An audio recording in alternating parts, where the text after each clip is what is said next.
बहुत समय पहले की बात है। काशीपुर नाम का एक बहुत ही सुंदर सा एक विशाल गांव हुआ करता था। उस गांव में राजू नाम का एक छोटा बच्चा अपने माँ बाप और अपनी एक प्यारी बहन चुन्नू के साथ खुशी खुशी रहा करता था।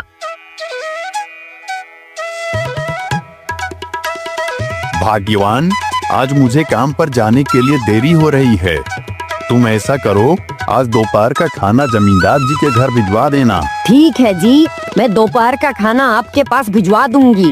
दरअसल राजू के पिताजी एक गरीब मजदूर थे। वह गांव के मुनीम जी के यहाँ गोदाम में बोरियां ढोने का काम किया करते थे और जो थोड़े बहुत मजदूरी के पैसे मिलते थे उसी से जैसे तैसे घर का गुजारा और घर का चूल्हा जलता था। लेकिन जिंदगी इतनी आसान कहाँ थी।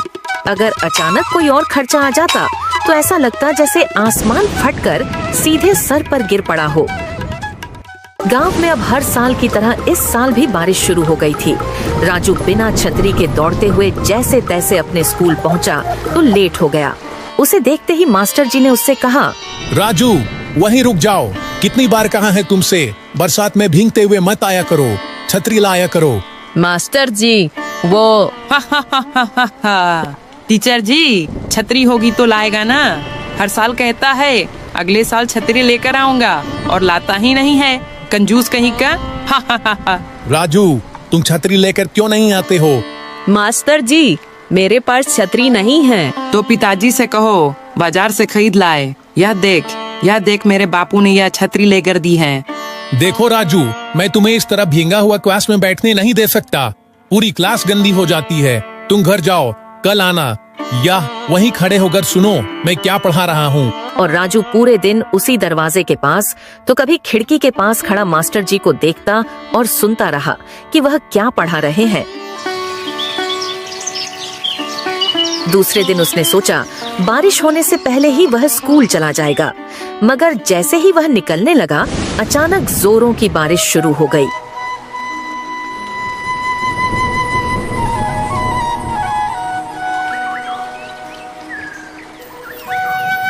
अरे बारिश तो जोरों से शुरू हो गई। पिताजी मुझे छतरी लेकर दो ना। लेकर दूंगा बेटा, जल्द ही लेकर दूंगा। जी हर साल आप यही कहते हो, फिर मेरा बेटा पूरे साल बारिश में बच बच कर जाता है, पढ़ता है और दूसरे साल फिर वही समस्या। क्या करूँ रंभा, पूरे साल तो मेहनत करता ही हूँ, पर इतना कमा ही नहीं पाता कि 2 वक्त की रोटी की सिवा और कुछ जुटा सकूं। माफ करना राजू बेटा, मैं तेरे लिए एक छोटी सी छतरी भी नहीं ले पा रहा हूँ। दुखी मत होइए पिताजी, मैं चला जाऊंगा। अरे कैसे चला जाएगा, बारिश। माँ, मैं पेड़ के नीचे नीचे से बसता बसता स्कूल तक पहुँच जाऊंगा। बाय अम्मा बापू। अरे लेकिन राजू बारिश से बचता हुआ भागकर एक पेड़ के नीचे पहुंचता है। कुछ देर इंतजार करता है, मगर बारिश है कि थमने का नाम ही नहीं ले रही थी।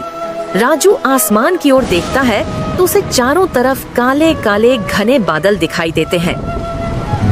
ओह, बादल तो बहुत घिरे हुए हैं। लगता है आज स्कूल में बहुत लेट हो जाऊंगा। मुझे चलना चाहिए।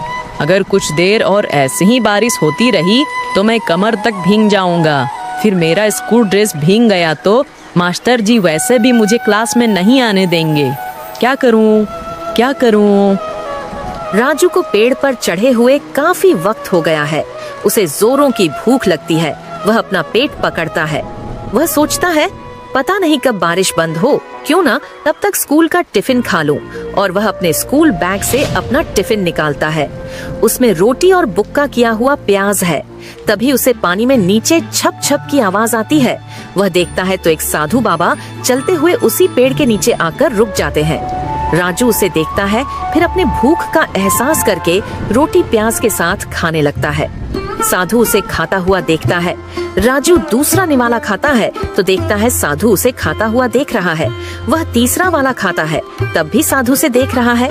साधु उसे देख रहा है या देख राजू कहता है, बाबा खाओगे? 2 निवाले खिला दोगे तो भला हो जाएगा बच्चा। आज वर्षा की वजह से भिक्षा नहीं मिल पाई है। 2 निवाले क्या बाबा, 2 रोटी खा सकते हो आप, पर रोटी के साथ सब्जी नहीं है।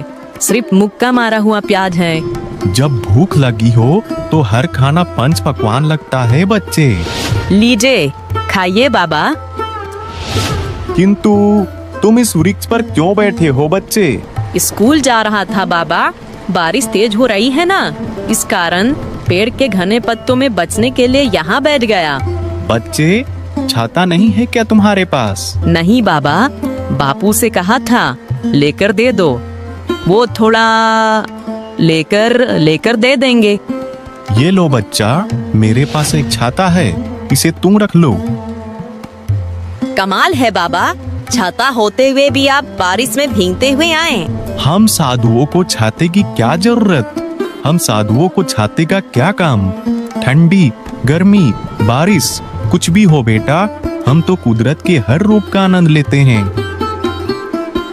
वाह, आत्मा तृप्त हो गई बच्चा, जाओ और खुश रहो। इतना कहकर साधु वहाँ से चला जाता है। बाबा जी के जाने के बाद राजू भी पेड़ से उतरता है और छतरी खोलता हुआ स्कूल पहुँच जाता है। स्कूल में सभी उसे इतनी बढ़िया छतरी लिए आया देख चौंक जाते हैं। अरे राजू, आज छतरी होकर भी तुम लेट हो गए। अब तो स्कूल छूटने का टाइम हो गया है। कल से लेट नहीं होऊंगा मास्टर जी, अभी अभी छतरी मिली है मुझे। जरूर कहीं से चुराया होगा। बबलू। सभी बाहर आते हैं तो देखते हैं बाहर बहुत ही तेज आंधी सी हवा चल रही है और फिर अचानक बारिश शुरू हो जाती है। यह देख सारे बच्चे अपनी अपनी छतरी खोलते हैं। 2-3 बच्चों के पास छतरी नहीं है। यह देख बबलू और उसके दोस्त अपनी अपनी छतरी खोलते हुए उनकी ओर देखते हुए हंसने लगते हैं। तभी राजू आता हुआ अपनी छतरी खोलता है और उन 2-3 बच्चों से कहता है, आज जाओ, तुम तीनों भी आज जाओ। अरे, हम तीनों इतनी सी छतरी में कैसे आ सकते हैं राजू? अरे पूरी तरह भीगने से तो अच्छा है, कुछ कुछ बच जाना। आओ, देखो बच रहे हैं ना हम चारों। अरे हाँ यार, तुम्हारी छतरी तो बहुत बड़ी है। इनकी छतरी तो कौआ बन गई। बबलू, आ जाओ मेरी छतरी में, बारिश बहुत तेज है। नहीं, मैं आऊंगा। हटो तुम लोग, उसने मुझे बुलाया था। और बबलू अपने ही दोस्तों को धक्का देकर राजू के छतरी के नीचे घुस जाता है। जैसे ही वह छतरी में घुसता है, छतरी थोड़ी और बड़ी हो जाती है। तभी बाकी दोस्त भी आकर उसकी छतरी में घुस जाते हैं तो छतरी और भी ज्यादा बड़ी हो जाती है। सभी उसके अंदर सुरक्षित आ जाते हैं। सभी गांव की ओर चल देते हैं।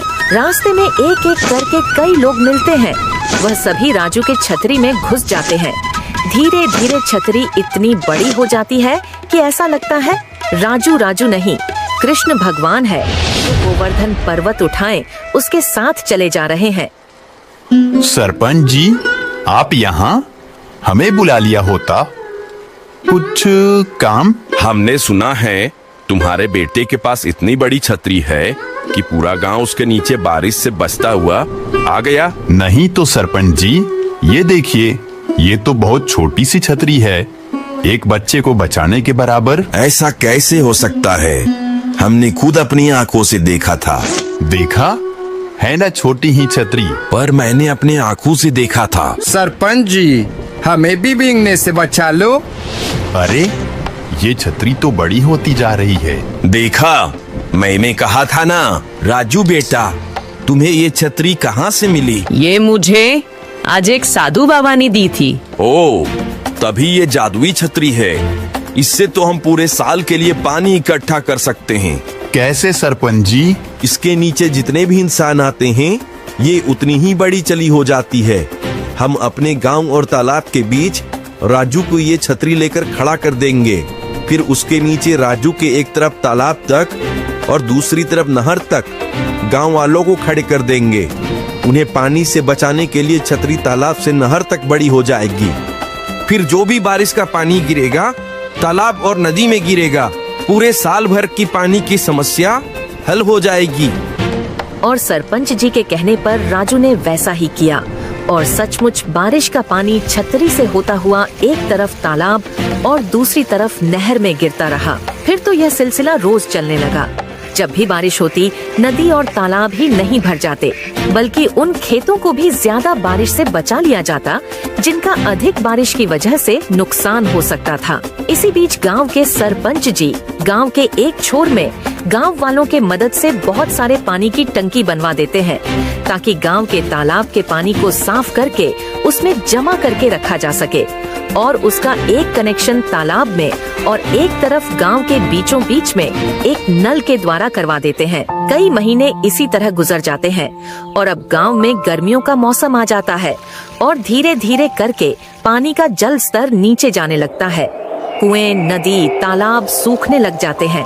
इसी कारण गांव के लोग पानी की किल्लत के कारण परेशान होने लगते हैं।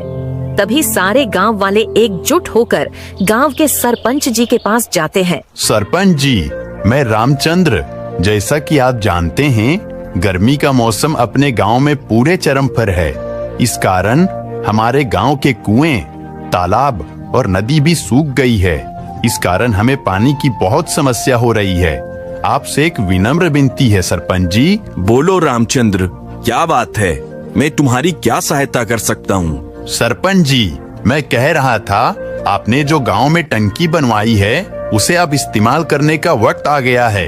कृपया पानी की टंकी आप चालू करवा दें। अरे हाँ रामचंद्र, तुम लोग सही कह रहे हो। वैसे गर्मी के कारण पूरे गांव और साथ ही साथ पड़ोसी गांवों का भी हालत बहुत ही खस्ता हो गई है। यह सही समय होगा पानी की टंकी का इस्तेमाल करने का। ठीक है, मैं अभी तुरंत रघु को जाकर कहता हूँ, पानी की टंकी वो जाकर चालू कर देगा। आपका बहुत बहुत धन्यवाद सरपंच जी। इधर सभी गांव वाले अपने अपने हाथों में बाल्टी लिए एक आशा की किरण लेकर इंतजार कर रहे होते हैं कि कब उस नल से पानी आएगा। कि तभी जैसे ही उधर से रघु पानी टंकी को चालू करता है, वैसे ही नल से एक झटके के साथ पानी आना चालू हो जाता है। यह देखकर सभी गांव वाले बहुत ही ज्यादा खुश हो जाते हैं और पूरे गांव में सरपंच जी और राजू की तारीफ और वाहवाही होने लगती